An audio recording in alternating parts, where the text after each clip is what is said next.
ಪೊಲೀಸರಿಗೆ blue cap ಕಾರ್ಯಕ್ರಮ ಸಂದರ್ಭದಲ್ಲಿ ಡಿಸಿಎಂ ಡಿಕೆ ಶಿವಕುಮಾರ್ ಅವರು ಕೂಡ ಇದರ ಬಗ್ಗೆ ರಿಯಾಕ್ಷನ್ ಅನ್ನು ಕೊಟ್ಟರು. ವಿಧಾನಸೌಧದಲ್ಲಿ ಪೊಲೀಸರಿಗೆ ಬ್ಲೂ ಕ್ಯಾಪ್ ಕಾರ್ಯಕ್ರಮದ ಸಂದರ್ಭದಲ್ಲಿ ರಿಯಾಕ್ಷನ್ ಕೊಟ್ಟಂತಹ ಡಿಕೆ ಶಿವಕುಮಾರ್ ಹೊಸ ಆತ್ಮವಿಶ್ವಾಸವನ್ನ ಮೂಡಿಸೋಕೆ ಕ್ಯಾಪ್ ಅನ್ನು ಧರಿಸಿ ಇದೊಂದು ರೀತಿಯಾಗಿ ಹೊಸ ಶಕ್ತಿ ತುಂಬುತ್ತೆ ನಿಮ್ಮೆಲ್ಲರಿಗೂ. ಗಡಿಯಲ್ಲಿ ನಮ್ಮ ವೀರ ಯೋಧರು, ಸೈನಿಕರು, ಗಡಿ ಒಳಗೆ ಆರಕ್ಷಕರು ಇಬ್ಬರು ನಾಡಿಗೆ ಸಮೃದ್ಧಿ.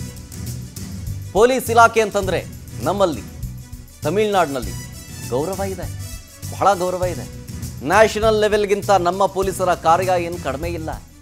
ಕರ್ನಾಟಕ ಪೊಲೀಸ್ ಅಂತಂತಂದ್ರೆ ಅದಕ್ಕೆ ಆದಂತಹ ಒಂದು ತೂಕ ಇದೆ, ಒಳ್ಳೆ ಹೆಸರಿದೆ. ಈ ಸಂಬಂಧ ಪರಮೇಶ್ವರ್ ಅವರು ಒಳ್ಳೆ ಕೆಲಸ ಮಾಡಿದ್ದಾರೆ. AI ಟೆಕ್ನಾಲಜಿಯನ್ನು ಬಳಸಿಕೊಂಡು ಟ್ರಾಫಿಕ್ ನಿಯಂತ್ರಣ ಮಾಡ್ತಾ ಇದ್ದಾರೆ, ಉತ್ತಮವಾಗಿ ಸಾಕ್ತಾ ಇದೆ ಪೊಲೀಸ್ ಇಲಾಖೆ, ಹೀಗಂತ ಶ್ಲಾಘಿಸಿದ್ದಾರೆ DCM DK Shivakumar.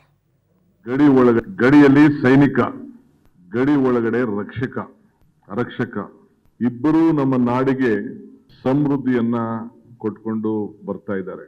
Doctor Parameshwar ಹೇಳ್ದಂಗೆ ನಮ್ಮ ಕರ್ನಾಟಕ ರಾಜ್ಯದ ಪೊಲೀಸ್ ಇಲಾಖೆ ಅಂತಂದ್ರೆ ಇಡೀ ದೇಶದಲ್ಲಿ ನಮ್ಮಲ್ಲಿ ಮತ್ತು ತಮಿಳುನಾಡು ಕೂಡ ಬಹಳ ಗೌರವವನ್ನ ದೆಹಲಿಯಲ್ಲಿ ಅನೇಕ ವರಿಷ್ಠರು ಕೂಡ ಕೊಟ್ಟಿದ್ದನ್ನ ನಾನು ಗಮನಿಸ್ತಾ ಇದ್ದೇನೆ.